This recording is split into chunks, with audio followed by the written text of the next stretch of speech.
Salut tout le monde, on se retrouve pour une nouvelle vidéo. Donc comme vous l'avez vu dans le titre, aujourd'hui on va aborder mes deux nœuds principaux pour mes badlings, tout simplement le raccord entre la tresse et le fluoro et entre le fluoro et la graffe. Donc c'est des questions qui me reviennent très fréquemment, que ce soit dans les commentaires comme vous avez pu le voir ou également sur Instagram en privé. Énormément de personnes me demandent quel nœud j'utilise. Donc pour répondre à tout le monde en même temps, vu que j'avais fait une vidéo mais qui date un peu, donc forcément elle est plus recommandée, elle est plus suggérée par YouTube. Donc on va faire une petite mise au point là-dessus ensemble. Donc si la vidéo elle sort, n'oubliez pas les amis, gros pouce bleu qui me fait super plaisir, qui m'aide à avancer, le petit commentaire qui va bien, et puis de vous abonner à la chaîne. Donc on va vite rentrer dans le vif du sujet, ça va pas être une vidéo très longue, et c'est aussi pour vous dire que les nœuds que j'utilise ne sont pas forcément les meilleurs, tout simplement. Je vais répondre à la question qu'on me demande, quel nœud tu utilises? Et je ne vais pas dire que c'est les meilleurs, parce que je pense que c'est loin d'être les meilleurs, mais ils correspondent parfaitement à mes critères, tout simplement. Ça fait des années que je m'en sers. Vous avez vu, je drop pas mal de poissons. Je pêche souvent et je n'ai aucun souci. Sinon, j'aurais changé, vous pensez bien. Donc, j'ai vraiment aucun souci avec ces nœuds-là. Mais je ne dis pas que c'est les meilleurs. Loin de là, loin de là, loin de là. Donc, on va vite rentrer dans le vif du sujet.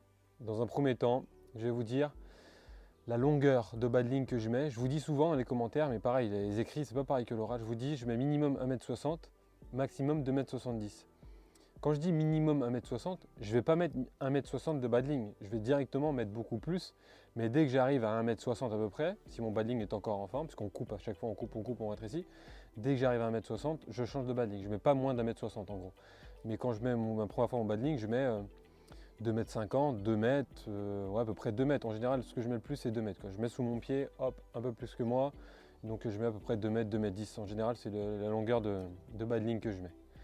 Donc on va vite procéder au premier nœud. On va faire dans l'ordre, le nœud de raccord entre la tresse et le fluoro. Donc ce nœud, il s'appelle le nœud du chirurgien. Vous allez voir, c'est pas le plus fin du monde. C'est peut-être pas le meilleur nœud du monde, mais moi, il me correspond parfaitement, comme je vous l'ai dit. Ce qu'il faut faire avec ce nœud, dans un premier temps, il faut couper la longueur de fluoro souhaitée. Hop, bon, je vais pas prendre énormément parce que ça a un gaspillé. Hop là, j'ai pris la longueur de fluoro souhaitée, j'ai pris mes 2 mètres par exemple, tout simplement. Donc maintenant, on va prendre, on va dire que c'est notre tresse. Je vais la caler sous mon pied pour être tranquille. Hop là. Donc maintenant, on a notre tresse et on a notre fluoro. Et on veut lier ces deux points parce que le fluoro est ultra important. Pourquoi? On peut en parler en même temps. Pour la discrétion et aussi que ça, le fluoro est beaucoup plus résistant à l'abrasion que la tresse et de loin.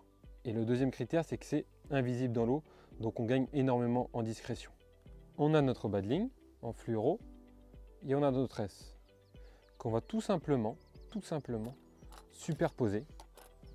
On va les superposer et voilà ce que ça va faire. On va faire tout simplement une petite boucle comme ça. Elle se fait naturellement et toute seule. On va venir pincer la base de la boucle. On va passer la tresse et le fluoro une fois. On passe encore l'excédent de tresse et notre badling en fluoro 2 fois. On passe encore notre excédent de tresse et notre badling en fluoro 3 fois.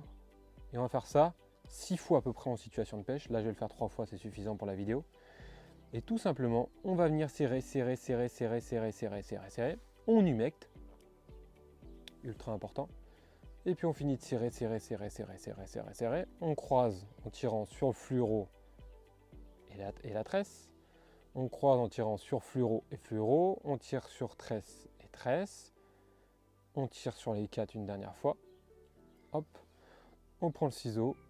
On coupe tout simplement les excédents qu'on met bien évidemment dans notre sac et surtout pas par terre, parce que le nombre de pêcheurs qu'on est, si on met tout ça par terre, on est mal.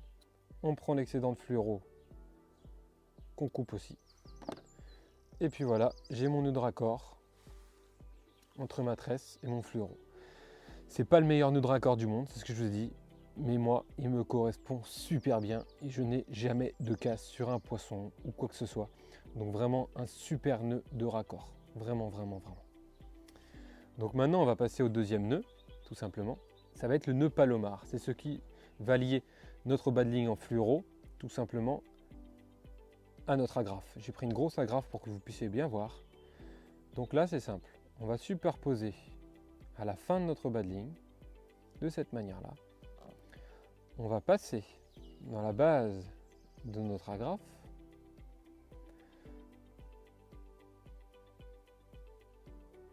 Ça donne ça. On va tout simplement faire boucle simple. Ouais, je vais faire une boucle. Je passe dans la boucle. Une fois que j'ai passé dans la boucle, ça donne ça.